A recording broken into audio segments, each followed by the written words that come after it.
Good morning. Good morning. That's right. Thanks for joining us. Thought I wasn't Let's paying get the crowd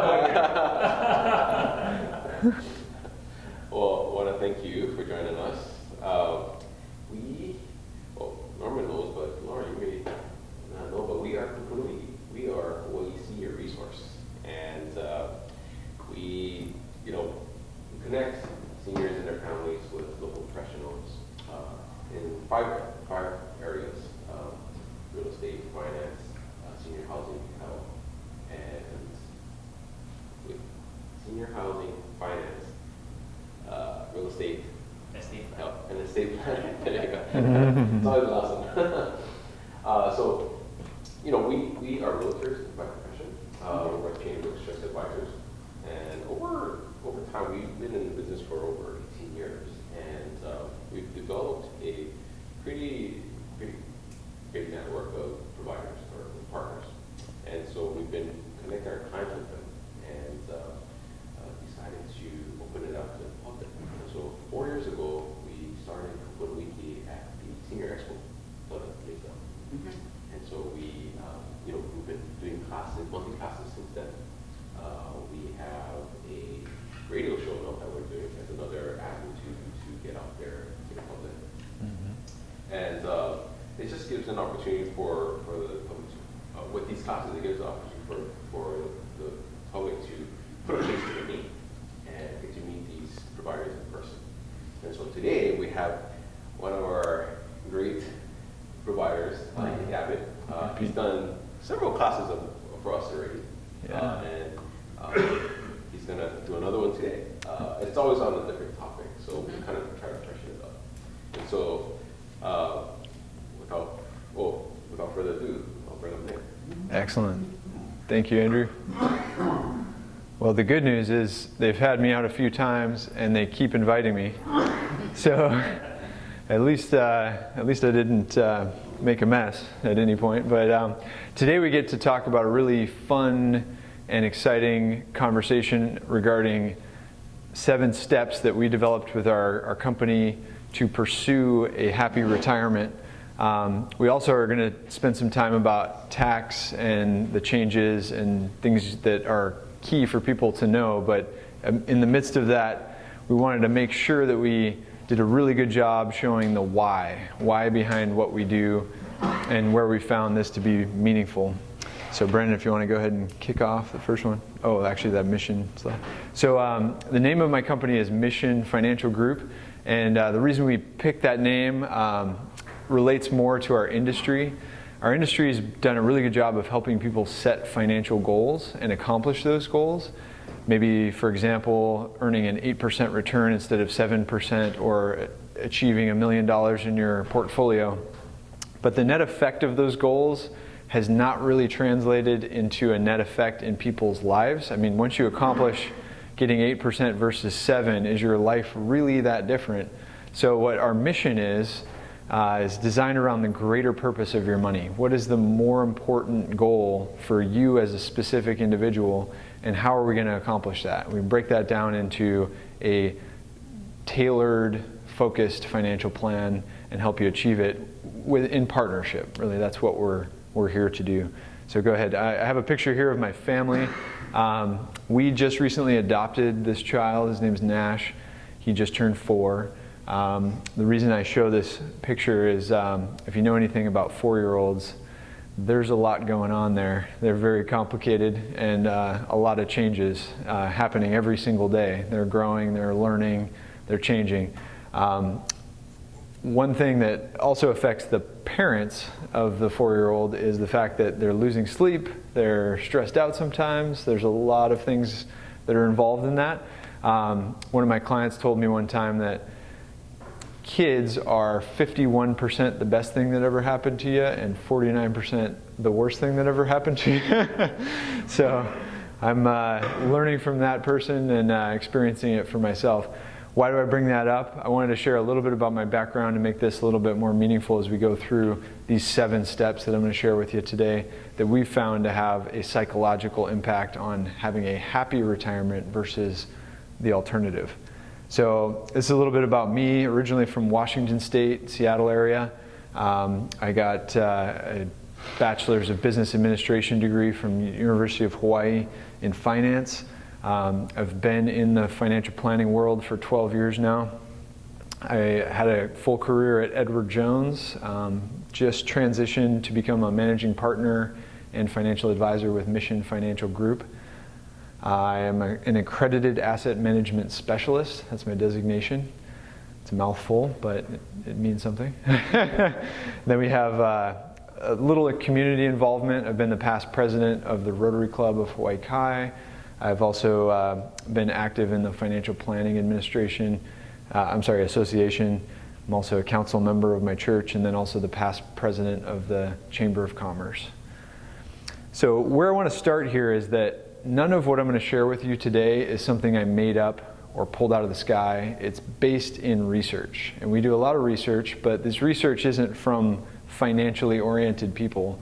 It's a lot of Harvard Business School, Wharton Business School, also publications like Time Magazine.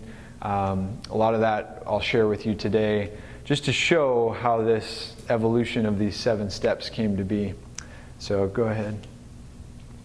All right, so here's the bottom line. Retirement is not about assets. Assets can be lost, stolen, legally in jeopardy. Stock market could affect them. You could also have health catastrophes that ruin assets. So retirement, especially being happy in retirement, has little to nothing to do with how much your bank account is, ironically. And honestly, this is something our industry does a terrible job communicating, because they do set goals around your bank account, around your portfolio, to try to get you to have more. And I'm not saying more is bad, it's important, but at the same time, why? Why are we having more? And knowing that generally translates into a happier person during their retirement years. So we'll go ahead for the next one. The answer, as simple as it could be, is retirement is not about assets, it's about income. It's about cash flow. We have an example. There's 2 grandmas in our family, and one grandma had a pension. She had worked at as a teacher for several years, got a state pension. She also had Social Security. She also had her husband's pension from Kodak Company in New York. The other grandma had a portfolio. So she had grown the money, real estate, other things, sold their properties, put it in a portfolio. One grandma was absolutely concerned about the stock market. In fact, I'm in the finance industry, so she pulled me aside and asked me all the questions about what's going on with the market, how's the political environment, how's this going to work out for us, stock market going up, is it going down, which ultimately leads me to believe that she was a little more stressed out than grandma number 2, who really did not care about the stock market, could care less about politics. She was more concerned about the 55-cent coffee at McDonald's every morning and making sure that she got that. So to me, grandma number 2, not concerned about the stock market or those other factors, was living a happier retirement. And I can show you some data to back this up. So the key questions we're going to cover are, what do I need in retirement? And I think if you've never asked yourself this, you folks might have many times, but the ultimate is the difference between need and want. So what do I need in my retirement, and what do I need my retirement income to do for me? And then the second piece is, what do I want my retirement income to do for me? A need is defined as home, food, healthcare, or transportation. These are the basic core elements of life, and we need to cover that with what we call a paycheck. So your paychecks are going to cover the monthly income. Now I'm going to pivot a little bit here. When you're in your working years, you folks, what day of the week did you get to go do the fun stuff? To golf, shop, enjoy friends, hang out? What was that day? Every day. Well, it's every day now because you're retired, right? No, you said before. Right? When you were working? Yeah. Every day was like that? Sure. All right, well, you were probably rare. Thanks, Norman. Most people spend the weekend, doing the fun stuff. They would work during the week, Monday through Friday, get their time in, clock in, clock out, and then Saturday they go golfing or enjoy time with their friends and family, which is just generically how most of America still does it today. But what day of the week when you're retired do you get to do those fun things? As I'm showing you here, Norman, you might not be able to see this, but it's every day. Every day. Every day is the fun day. So, Well, I tried to pick the days that the maniacs are not out there trying to kill you. okay, to do the fun stuff? So if you're going to do it on a Saturday or a Sunday, forget it. You were wise beyond your years there. Well, you Yeah. spend most of the time online, and people are cranky because they'd rather be at the beach. But they got to buy this, they got to buy that. They got to go to the bank because they didn't have a chance to do that. You know, so. Well, it's good feedback. The reality of it is, though, the fun stuff usually gets done on the weekend, just like everybody you're mentioning. It's crowded. Everybody's out there. They're doing their fun stuff on Saturday or Sunday. When you're retired, you're looking at, spending more money on stuff during the week. You're traveling a little bit more. Maybe you're even shopping, which requires some money. That's kind of where I'm going with this, is when you're retired, if you want to do the fun stuff every day of the week, you might need some money. It's not like all of a sudden you stop working and then your income drops, and that's okay because you don't spend as much. That's not usually the case. So we talk about the want being travel, home projects, restaurants, even philanthropy, giving things. And we cover that with what we call a play check. So a play check, actually if you go back a slide, sorry. So essentially it's a term we came up with, but you get a check in the mail, there's one for covering the bills and the budget, and then you have one for the fun stuff, and that's designed through an income plan. And the folks that have that income plan, like grandma number 2 in my previous story, they're going to be just happier in general because that fun stuff gets covered every month. They don't have to worry about where that money's coming from. So that's some, fun examples around some hard data. And I'm going to share some of that data with you next. Go for it. Okay, so the 7 steps we're going to talk about today. Number 1, have a plan. So you got to have a plan if you're going to, achieve your goal. That's generic advice. Those who plan end up having a better experience. And you've probably heard this many times, but fail to plan, plan to fail. That's been a term thrown around. Number 2, though, is maximize Social Security. A lot of you probably have already made the choice on Social Security, but that's a key factor in retirement happiness. So we'll spend a little bit of time on that. Did you say plan to fail? Those who fail to plan, plan to fail. That's been thrown around in my industry a lot. Am I in the wrong class? I don't try to. Yeah. Well, maybe you heard the wrong part of that statement, but yeah, that's fair. All right, so then step 4 is invest for growth. We have plan for long-term care. The key part we're going to share a little bit of updates on is prepare for tax rate risk. That's a big deal, and we got some things to share with you today. And then lastly, give generously and efficiently. So you can go to the next slide there. So we'll start with step 1, have a plan. So as I was mentioning, a lot of our industry focuses on a financial goal, like $1 million or an 8% return. But in this case, we're talking about planning yourself, planning your own experience. And so there's some math behind this. This is the Hartford Investment and Retirement Survey. They did it across America. And they came back with those who have planned for retirement are 3 times more likely to be confident they will have sufficient income in retirement as compared to those who have not planned. So again, relates back to the income, but planning for that income makes you 3 times more likely to have it versus those who have not. Next one. Okay, so a couple things here. This is how financial advisors or financial planners did it in the past. They would build an income plan off of 3 things. They would have Social Security being the majority of your monthly income. Then they would have a pension if you're fortunate enough to have that from whatever amount of years you worked in whatever industry.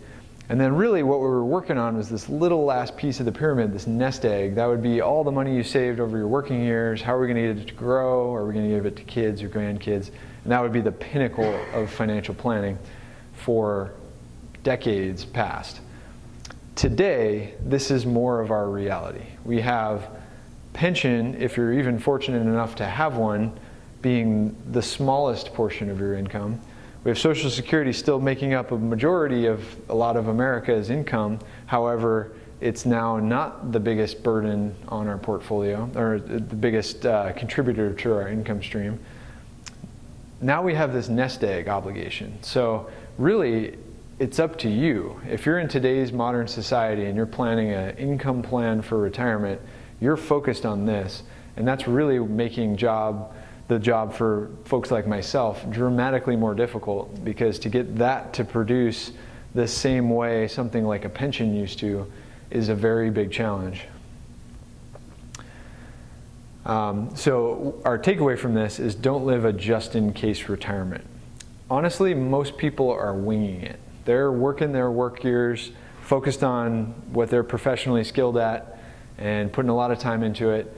They're putting personal interests on the back burner. Maybe they're having their fun trips during their working years, but they're not really concerned about retirement. In fact, I have conversations with folks most of the year that are way more concerned about their next trip and all the details around that, figuring out airfare and all this and that, than they are their retirement plan or their portfolio.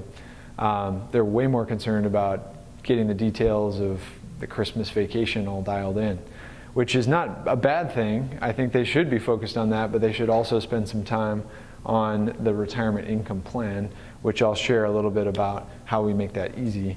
Go ahead. So step 2, this is the second piece. We're maximizing Social Security. I'm just going to spend a little bit of time on this, but I think what I'm going to share might be conceptually something that was not in people's minds for maybe the last 30 years or so. If you don't mind going to the next slide here. So this is an asset. Social Security is an asset. A single person who's worked more than 10 years and paid into the system is likely to receive, over the course of their lifetime, an average of $500,000. That is a very meaningful amount of money. And a lot of people have not saved that in their 401k or their 403b.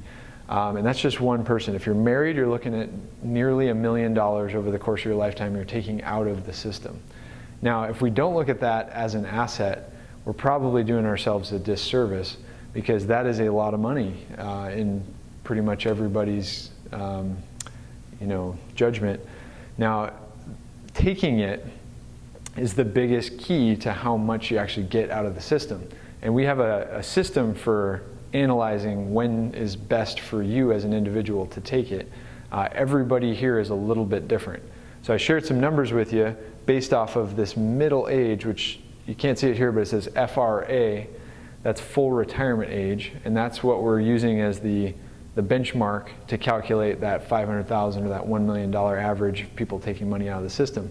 But you can see clearly that 62 is the earliest age you can take Social Security. So let me ask you this. If you go to McDonald's and you see all the guys drinking their senior coffee, and you ask them, when's the best time to take Social Security, what are 9 out of 10 people going to tell you? I would say 70. Well, again, Norman, you're a smart guy. No, but Social Security told me that. Yeah, well, at the same time, most people are saying, okay, the government's going down in flames, they're making bad decisions, I paid into the system for long enough, I want to take it as soon as I can, age 62, and collect as much as I can before I die, right? Most people would say that. In fact, we've done a survey where most people in America kind of think that way. They think, take it as soon as possible, get as much out as you can before you die. The reality of that decision is that, if you go to the next slide, you're sacrificing nearly 2 times the benefit versus age 70, like you were saying, take it at 70. Makes a lot of sense, because you're getting twice as much money almost. And that honestly would relate to life expectancy, need. You have to consider all those factors as well, but the bottom line is, from a math perspective, if you live long enough to receive the net effect of taking twice as much, it's a much better decision. It's a no-brainer. Take it when you're later. That's an 8% return, nearly guaranteed for every year you defer it, versus taking it at 62. Now, if I was to ask you what is the average age at which people turn on their Social Security benefit, according to the Social Security system, what would you say? I don't know the question. So like, just a woman are allowed to take it at 62, right? nope, everyone's allowed to take, that's the earliest benefit possible. Male and female. Yep. Oh. 62 is when you're first eligible for your own Social Security benefit. It's different if you've had a spouse pass away or you're disabled. You can take it at an earlier age. But the bottom line is 62 is the first age at which your benefit is receivable. But the math is, across America, average age at which people turn on Social Security is 62. So the proof is in the pudding. People are taking it at 62 as soon as possible. And the reason why is exactly what I mentioned. They think the government's going down in flames. They think, cost of goods, cost of living is going up so fast, they just need to get as much money as they can as soon as possible. Or they don't even need it. They just, for the sake of discussion, they've paid into the system long enough, they feel like the government owes me and I need it now. Versus doing a quick math calculation and saying, okay, well, I can't really earn a guaranteed 8% compounding rate of return elsewhere. Why would I not wait and get that 8% guaranteed rate of return? And just by age, it's just a matter of time. So next slide, please. So we use this acronym called LENS, and it's designed around helping you see clearly what this Social Security benefit is going to do for you as an individual. And there's 4 things to consider. So the first one is life expectancy. So if you're not looking at a track record of your family lineage living past age 70, it's probably not a good idea to wait till 70 to turn on your income benefit, because you may not even be around to take your first full year of payment. But if you have lived, grandparents, great-grandparents, great-great-grandparents have had a history of living beyond age 80, it's an excellent idea to wait till 70, because even if you live to 81, you've taken out more money from the system than if you started at 62 and went all the way to 81. So there's a break-even age calculation there. Second one is employment. If you take it 62 and you're still working and you make more than $18,000, there's actually a penalty and a tax for that Social Security benefit. It doesn't make any sense. You're actually paying more tax than you're receiving in benefit if you were to take it and earn income. So that would be a huge factor to consider. A new paradigm also in retirement is that people don't just stop working, go home, watch TV, and sit in a rocking chair all day. They're being productive, they're volunteering, they're doing consulting. There's a lot of employment out there for retirees in today's world. In fact, it's a very productive group of people, the baby boomers. So this next part of the acronym is NEED. The bottom line is, if you need this to survive in retirement, if you need Social Security to survive in retirement, that trumps these first 2. If you need it, take it. Like, if you need this to survive, you should take it. So that's another factor to consider.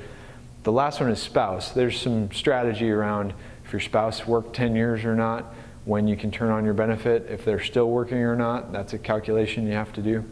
Or if you're even married or not, that would be a good one. So the bottom line here is to request a Social Security analysis. If you've already received your benefit for more than a few years, you're kind of locked in at whatever stage you're at. But we generally recommend this, especially prior to turning on your benefit. It's really good to know your options. All right, step 3 here is consider it a hybrid retirement. I mentioned earlier working, consulting, volunteering. Those are all versions of a hybrid retirement where you're receiving your paychecks from work. You're also receiving your paychecks from Social Security, from a pension, from an annuity of some type. If you want to go to the next slide. So the idea is, with a hybrid retirement, we're looking at success rates of happiness in retirement going up, because you've transitioned from success in the workplace over your major part of your career to significance doing something else. And you're passionate about it, you're involved, you're active, you're sharp. Those are all things that lead to increased savings, increased earnings, increased Social Security benefits, and then delay spending the nest egg. So this is all good. A lot of people are choosing this route in today's world. Go for it, Brandon. All right, so step 3, secure more. So what we're saying here is getting a guarantee on your paychecks to pay the bills each month. There's ways to do this. If you want to go to the next slide. You don't have to take my word for it either. This is a Time magazine article. This was actually published in 2012, but it the takeaway here is securing at least a base level of lifetime income should be every retiree's priority, at least if they want to live happily ever after. They did research on the psychology between a person who didn't get a guaranteed income and the person who did. The guarantee wins every time. So the next one. This is Wharton Business School. This is something we call a reliance ratio. How reliant are you on your assets versus your guaranteed monthly income? So they're saying this is how you calculate it. You subtract from what is the need each month with the amount you'll be getting from Social Security and pension benefits. And then you annuitize a sufficient amount of your assets to provide the remainder of the balance. And then again, this is the needs, not the wants. But that's how you do it. That's not complicated. It seems really simple. In reality, we all know life is not as simple, so we try to simplify this challenging question for our clients in making a glide path on how we pay for home, food, healthcare, and transportation by using whatever pension or Social Security benefits we've elected, and then filling in the blank with a locked-in guaranteed paycheck from an annuity. The biggest pushback I get on the word annuity is that it's complex, it's expensive, there's fees, a lot of bad press, et cetera, et cetera. But would you be surprised to hear if I told you Social Security and or a pension are both annuities by definition? So it's not necessarily a bad word, it's just in a bad context. So I think peeling off the wrapper of the word annuity makes it a much more important discussion. There's different types of annuities as well. I think once that is clarified for folks, they're much more able to make a good decision around this and collect that guaranteed income stream. Now the first type is a single premium income annuity, which is a mouthful, but it means that as soon as you put money in, it initially starts paying you a monthly benefit for the rest of your life. And it's guaranteed off your lifespan, not off some market index. The second one is based off a market index of some type, and that's called an equity indexed annuity. The most complex version of this is a variable annuity, and that involves market changes. But again, all three of those types, you're looking at what is the fee versus the guarantee. Is there a meaningful benefit to my life for the cost or the fee that I'm paying? And you have to make that decision. And I highly recommend walking through that decision with a professional who understands the complexity of that world. But there's some significant reasons to consider that. Sorry, this is my slide. I thought that's why people don't consider other incomes annuity. You know, when you're paying for changes the ballgame. So to better understand your question, you're saying people don't consider annuities? Well, they're scared off by the cost of annuity. Okay, yeah, absolutely. And I would not disagree with that. I think the press is that, you know, annuities are expensive and they're complex and you should not do them. But they also don't mention that Social Security is an annuity, and so is a pension. So do you think people want to not do their Social Security or not do their pension because they're scared of fees? The reality is you got to consider the benefit. What are you actually receiving for the fee of the operation there? But I'm not taking the money, I'm not paying for the money on Social Security. I've already done it. Now it's coming to me. Yeah, and there's that's a really good point. So you're saying, okay, all I'm seeing literally is just a check in the mail. It's coming in my direct deposit in my bank account every month. None of the other details matter to me, which ultimately leads to less worry. You don't have to worry that Social Security is not going to send you next month a paycheck. That's the entire point of this discussion, is if we can design your paycheck around that so that you got this coming in mailbox money every single month without fail, you generally speaking are less worried about retirement. You don't have to worry about, oh, I got to change my portfolio and sell something so that I can pay my bills next month. It's all done for you. So to me, that actually leads us to the next part of this discussion called psychonomics. It's psychological economics. Put it together, it's psychonomics. The idea is we're talking about a happiness factor. We're trying to calculate how much happier people are with guaranteed income versus non-guaranteed income. And we've done some math behind this, so if you want to go to the next slide. This is the Wall Street Journal, and it's